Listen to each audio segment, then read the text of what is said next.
Good coffee break. I also ran downstairs. It's quite cold in my house. We have really freezing temperatures. Once again, I'm really sorry I couldn't make it. I had big travel problems. Otherwise, I would have been with you today. I'm going to speak for this next bit more about experiences of working on monitoring and also with reference to my own city of Bristol. Vuelvo a repetir, también me ha dado tiempo a tomar un café, dice Joy, y que, bueno, si no está aquí es porque ha tenido problemas de transporte. Y voy a hablar de mi propia ciudad, de Bristol, y de la práctica de monitorización que estamos llevando a cabo. Thank you. So I'm going to start with a little bit more about the city of Antananarivo and Quito, both of whom took part in the pilot project that I mentioned earlier in 2019. Pues voy a empezar hablando de estas dos ciudades que he mencionado antes, de Antananarivo y de Quito, que participaron en este proyecto piloto de 2019 que he mencionado antes. So the first thing to say is it's super important to stress that for the cities using the Milan Pact monitoring framework, it's not possible to work with all of those 44 indicators. So every city should really look at what's their priorities and then look at how they can customize. And this is what we were doing during the 2019 pilot. So Antananarivo worked with just 6 indicators, and Nairobi worked with 12. They used some existing data as much as they could, and Quito chose 1. So in the case of Antananarivo, this was one of their 6 indicators, and they had not any governance structures yet, or very early stages. So they wanted to dig more into that. So they took the Milan Pact indicator number 5, which is about the presence of a monitoring and evaluation mechanism for bringing that data together to inform policy. They changed it slightly, so they customized it to say the orange text, just presence of a monitoring and evaluation mechanism to collect and analyze data on the urban food system. So trying to keep it realistic, focused. First thing is to get that mechanism to collect data. And then this is the infographic of where they started with that. So they focused mainly within the municipality to find out which workers in which departments were actually working on food. They were very early stages. They hadn't even done that. So in many ways, this is a very simple first step, but for them, it was an essential first step. And I include this slide because so many cities around the world are still at this point. Bien, pues vamos a ver. Para la ciudad de Antananarivo escogieron 6 indicadores. En ese momento no tenían ninguna estructura de gobernanza. Claro, no se pueden escoger los 44 indicadores del Pacto de Milán y lo que hay que hacer es escoger prioridades y además customizarlas. Bien, entonces escogieron 6 indicadores, Nairobi escogió 12 indicadores y la ciudad de Quito 1 indicador. Entonces, concretamente, de estos 6 indicadores de Antananarivo, escogieron el número 5, es la evaluación, o sea, los mecanismos de evaluación. En aquel momento se centraron, como dice la diapositiva, en el área municipal para ver qué departamentos tenían que estuvieran relacionados con la alimentación. Parece un paso muy básico, pero es un primer paso esencial que muchas ciudades tienen que acometer para empezar. This second slide, you can see the different, in fact, there were 7, weren't there? There are 7 different indicators. So they turned them into infographics because they shared all of this information with stakeholders in a final workshop. But the point I want to make here is that they said very, very strongly their message to every other city: using this monitoring framework is that the process is as important as the data that's collected, and data should drive action, and data should also be communicated to the appropriate people. So the process is as important as the results. Data must drive action and it must be communicated.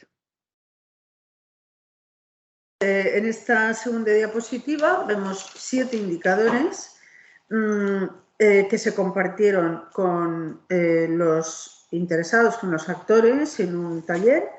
Y lo que quería decir aquí es que el proceso es tan importante como el resultado, es decir, como los datos que se obtengan, porque luego a partir de esos datos se llegará a una acción, a un plan de acción, pero el proceso es tan importante como los datos. Some comments on the process and what they learned. There was a lack of coordination between food system actors. Okay, that's not unusual, but there was also quite a significant lack of trust, and they had to address this trust issue. Number one. Number two, of course, there are many research and data collections that happens in all cities, but a huge lack of actions and strategies resulting from the data. Hence their message, any work on data must be in order to drive action. The third point was that all the people that they gathered in this pilot initiative to look at which organisations had which data, and they worked with public sector, but also private sector, not-for-profit, non-government, a wide range of organisations. In the process of asking who had which data on the food system, many stakeholders then became very keen to join the local new food policy council, that governance structure.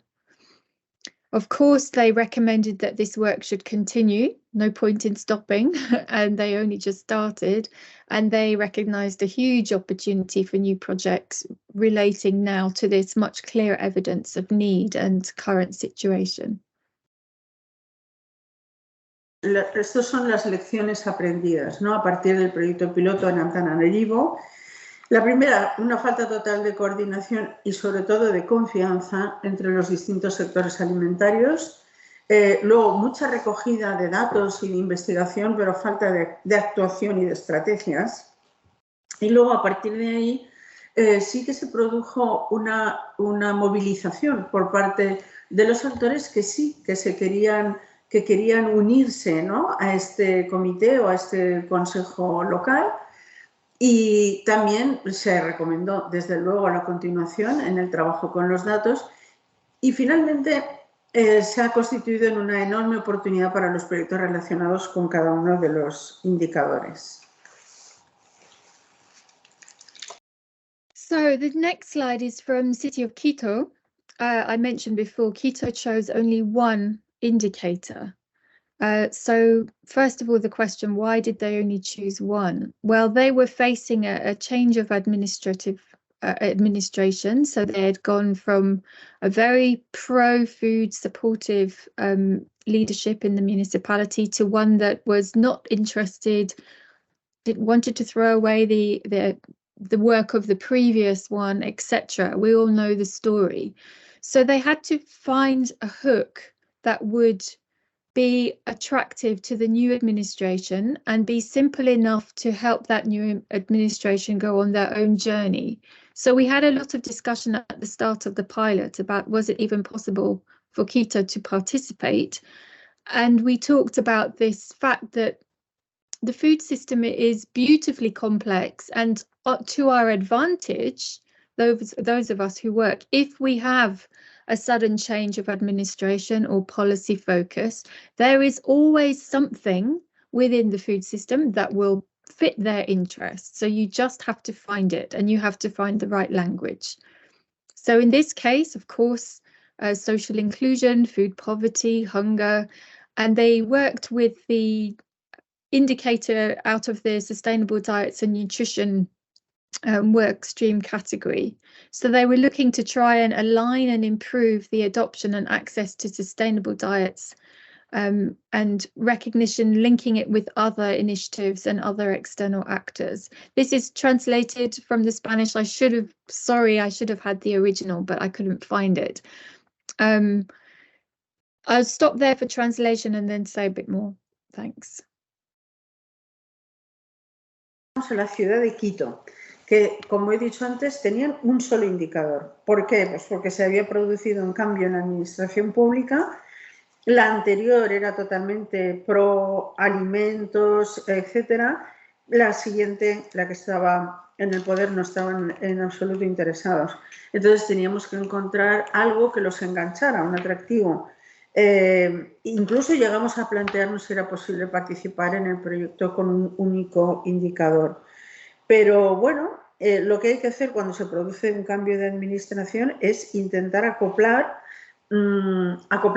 al interés de esa administración. Por ejemplo, en este caso se trataba de la inclusión social, el hambre, etcétera.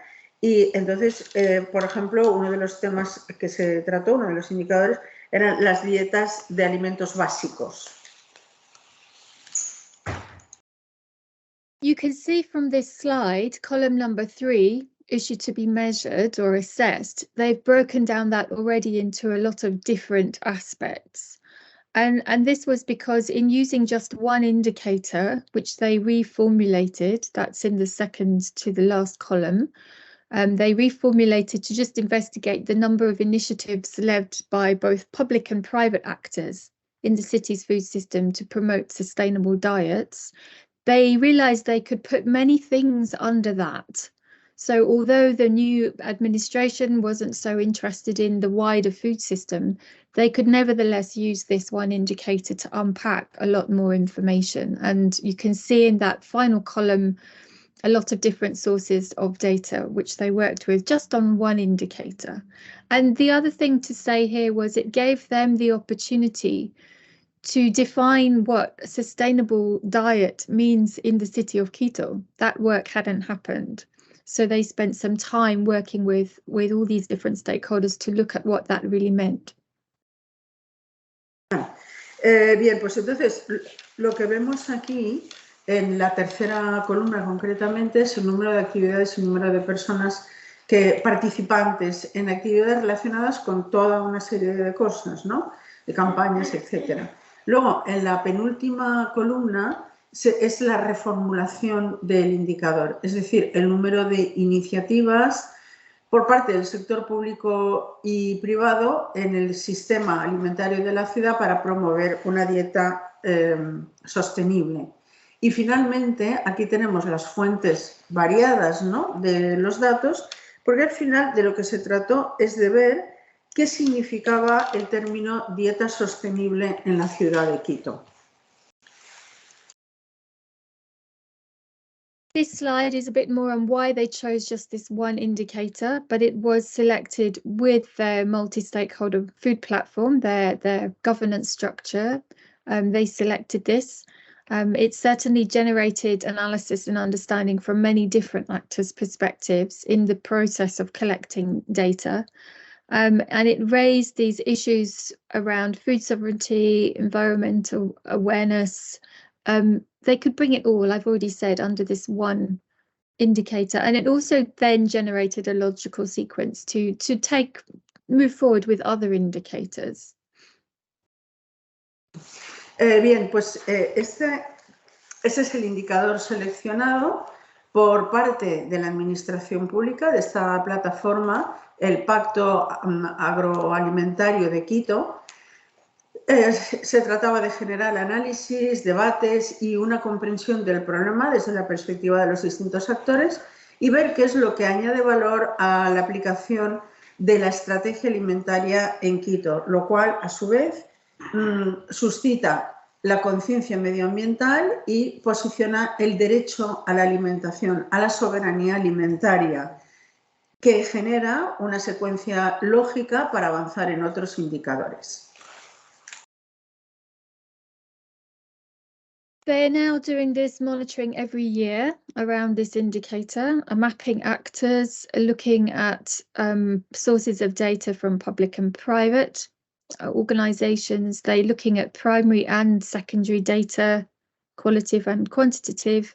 And you can see in this red apple side, so they're counting numbers of activities, numbers of people participating, and then you can break that down by type of activity and type of target audience.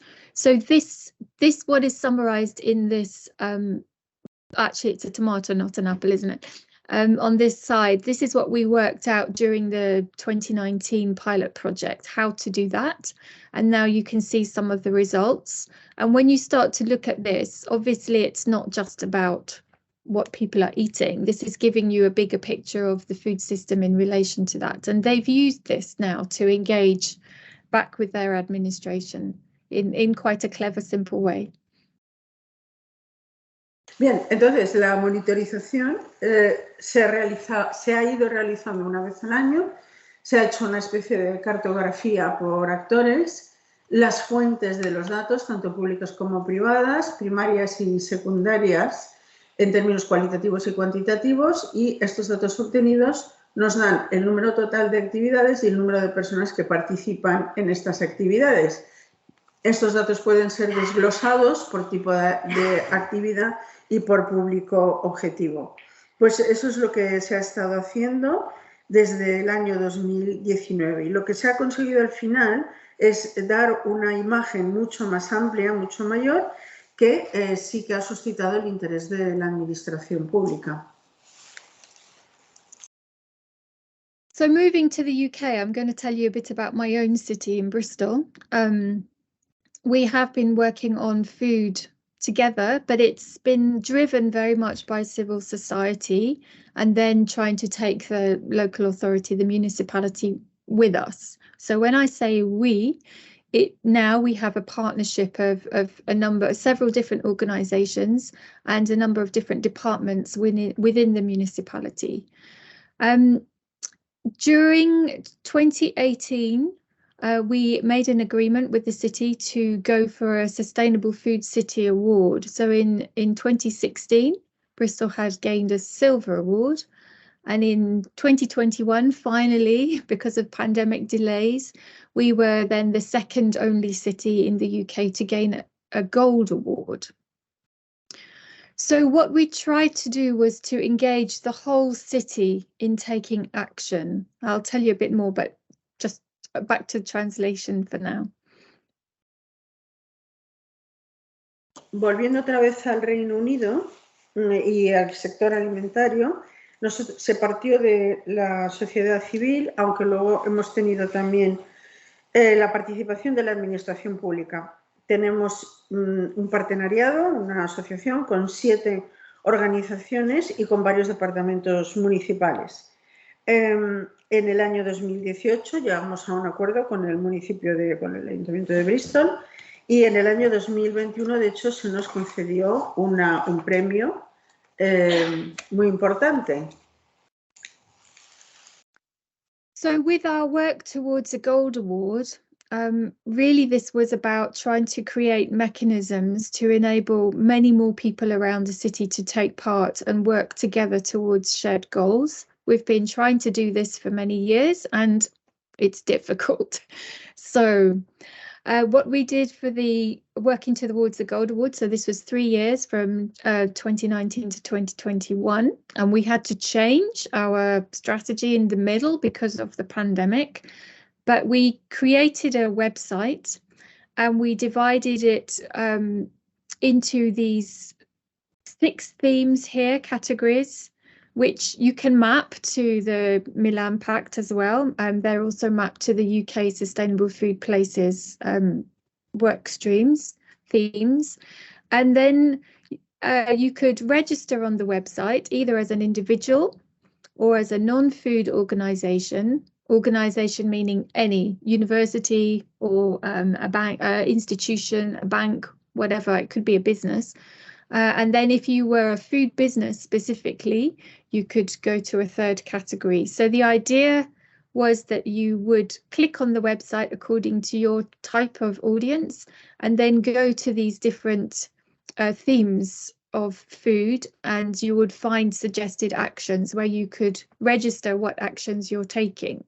So this was going very well until March 2020, then we know what happened. We couldn't do that anymore and we had to change our plans.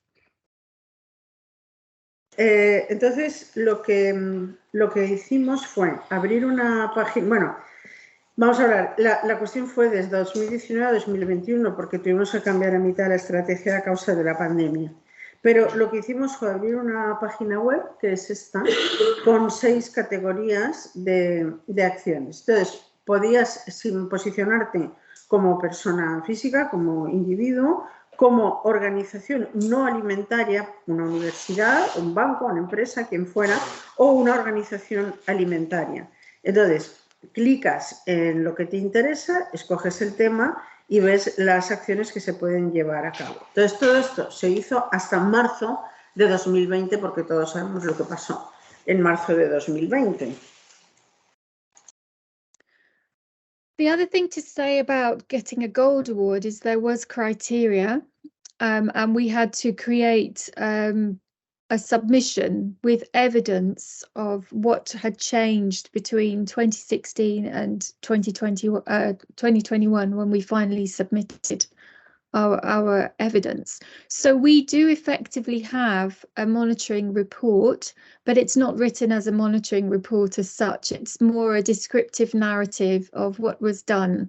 But if you were to investigate that report, and there are lots of reports sitting in the library behind the final submission, we have a lot of data which starts to describe what's going on in the city, which we will be continuing. We are continuing to work with that. Bien, entonces lo que hicimos fue crear un informe que presentara las evidencias de las diferencias que se habían producido desde 2016 a 2021 y de hecho elaboramos lo que podríamos llamar un informe de monitorización que se puede consultar y lo que revela es la cantidad de datos recogidos. I wanted to mention these important principles. So we have a charter, a good food charter, and we say that good food should be better for people, places and planet. It's written longer than that, but that's the summary. These are also principles that came out of a study that I did in 2010, which led to the formation of our Food Policy Council, looking at who feeds Bristol. How does the system work? What are the strengths? What are the vulnerabilities? Where do we need to give attention? And these came out of that. So if we were perhaps to have a resilient food system, what characteristics might we want to see? And this is a combination of that question with what came out of the study. And I'm showing it to you because it underpins all of our work. So these short supply chains, like I saw in the Valencia, many cities are there, it's in the Milan Pact. Engaged citizens, education, ability to cook from scratch. This is a big problem in the UK, perhaps less so in Europe, or historically so, but maybe increasing. Building in closed loop and circular systems to reuse, recycle, reduce, safeguarding our food retail diversity. In the UK, we're very dominated by big supermarkets, and during the pandemic that became pretty scary, seeing no food in there, and we've dismantled our alternatives. So this is a really big part of our priorities here in the UK, and of course that agroecological angle of healthy living soils. Bien, pues lo que hicimos fue elaborar una carta de la buena alimentación ya en 2010, que luego eso fue lo que llevó al comité de estudios del que he hablado antes. Se trata de ver cuáles son los principios clave para construir la resiliencia alimentaria. Entonces, ver cuáles son, por ejemplo, los alimentos básicos que proceden de la propia región, aumentar, o potenciar las redes de suministro regionales, cocinar desde el principio, es decir, mejorar las habilidades gastronómicas y culinarias y hacer participar a los ciudadanos para mejorar nuestra concienciación colectiva respecto de los alimentos, construir sistemas circulares de bucle que supongan reducir, reutilizar, reciclar y sobre todo salvaguardar la diversidad minorista, porque lo que ocurrió en la pandemia fue realmente catastrófico, se cerraron las pequeñas tiendas y hemos pasado en el Reino Unido a depender prácticamente solo de los grandes supermercados. Y desde luego también salvaguardar los suelos, tener unos suelos sanos. You'll also see on this slide, Bristol bites back better. So going for a gold award in the middle of a pandemic just wasn't making sense anymore. So we had to change our perspective, change how we were communicating, and we started to use social media. We had to go online for everything because of isolation and lockdowns. So this Bristol bites back better came from the pandemic. Yeah. Vamos a ver, uno de los resultados de la pandemia fue por parte nuestra el uso intensivo de los medios sociales. Tuvimos que pasar a trabajar online y este Bristol Bites Back Better es un resultado de este trabajo en las redes sociales. In order to be a gold city, I mentioned there were criteria. So we had to become a national exemplar and offer evidence that we could have national excellence in 2 areas. So we chose food waste reduction and growing Bristol's good food movement. This second one is unusual. I don't think that many cities have really focused on trying to create a good food movement and involve many people. So that's what we tried to do. And we also have been building this angle of longevity to make sure that whatever changes with the administrations, we still have an active, engaged partnership. Bien, entonces los criterios para la obtención de este premio, que era el Sustainable Food City Gold Award, eran, por una parte, escogimos dos temas como ejemplaridad, que uno de ellos era la reducción de los residuos alimentarios y el segundo el movimiento el crecimiento en Bristol del movimiento de la buena alimentación. Entonces el progreso fue una fuerte evidencia de un progreso mayor desde el premio de plata que recibimos en 2016 a través de todos estos temas que figuran aquí con el criterio. Okay, thank you. So these 2 slides show you how we've used the website. So we wanted to make many more voices heard and faces seen. So we can't grow a good food movement if it's not visible. So we've used blogs. We've also used films. We have hundreds of these now on our Bristol Good Food website.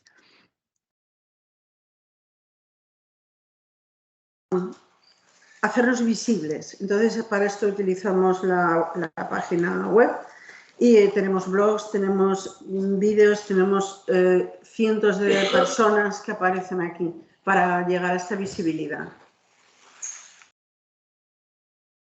These are examples of how we had to use social media. So we focused on hashtag Bristol Food Kind. So kindness was being discussed a lot during the early stages of the pandemic, and we used that to try and get some key messages across around growing your own, supporting local suppliers and reducing food waste.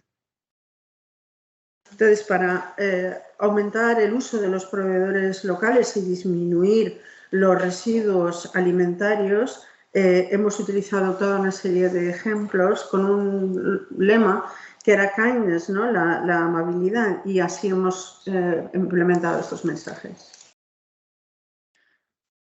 In terms of evaluating and trying to describe this for our submission, our award submission, we looked at how we could characterize the good food movement in 7 ingredients, and we chose these words because we saw that this was happening, and then we had to find evidence from social media activities, involvement in blogs, other things like that. So these words: communicative, collaborative, inclusive, active, innovative, adaptive, transformative. We have evidence to show how that was going on. And we think this could be helpful for future thinking about how you might evaluate this type of work, because actually it's not in the Milan Pact at all, this aspect. And for us, this is #1 priority. If you don't engage the city, it remains at a policy level. It's not about making real change.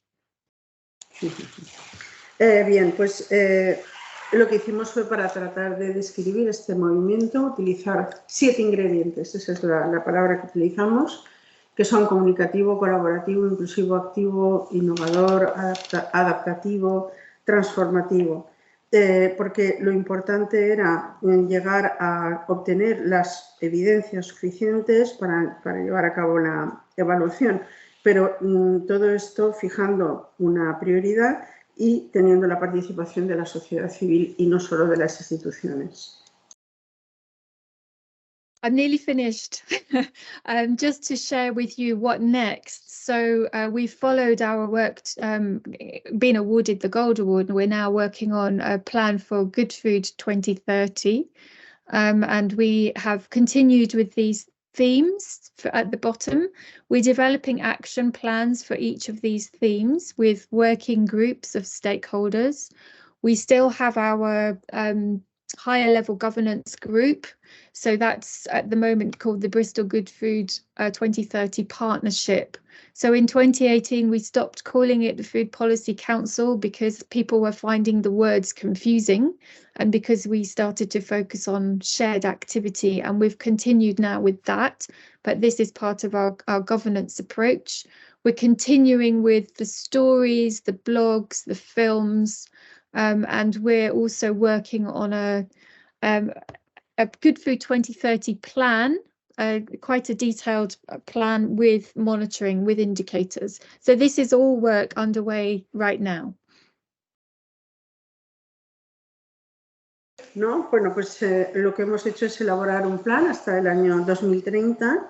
Hemos visto los temas, que son los que aparecen aquí en la pantalla, los planes de acción para realizar estos temas, la gobernanza, y hemos cambiado un poco de nombre porque lo que llamábamos el Food Council ha cambiado ahora de nombre. Incluimos la palabra gobernanza, pero seguimos teniendo en la web blogs, películas, etc. Y tenemos un plan para hasta 2030, un plan muy detallado. And my last slide, but I just wanted to show you what we're doing with our 2030 plans. So we also have a one city plan with goals from lots of different themes, of which food is one, but it doesn't have any implementation strategy for that. So we're working with that, integrating our work with that, so that you have some high level goals to be achieved actually up to 2050, but that we have had more thinking about the time logic of that, and then we have action plans for how it's going to happen and how we're going to monitor. So that's where we're at, and I can report back in a year's time. Aquí es donde estamos en este momento. Tenemos toda una serie de objetivos. Los alimentos es uno de ellos, pero no hemos todavía llegado a implementar o aplicar ninguna estrategia. Tenemos simplemente unos objetivos piloto y ahí es donde estamos en este momento. Y espero, cuando les pueda volver a hablar, decirles qué ha ocurrido con el plan 2030. Yeah, and the challenge here is to make sure that all of these things in these boxes are written as an outcome, but specific enough to then develop clear actions and clear indicators. En todo caso, es con este plan tener presentes acciones claras e indicadores claros. Yeah, so right now I'm working with my colleagues to try and tidy them up, and where we don't have clarity to go back and check that out with the other stakeholders. Esto es lo que estamos haciendo en este momento con los compañeros, tratar de comprobar la viabilidad de todo esto. Muchísimas gracias por haberme invitado.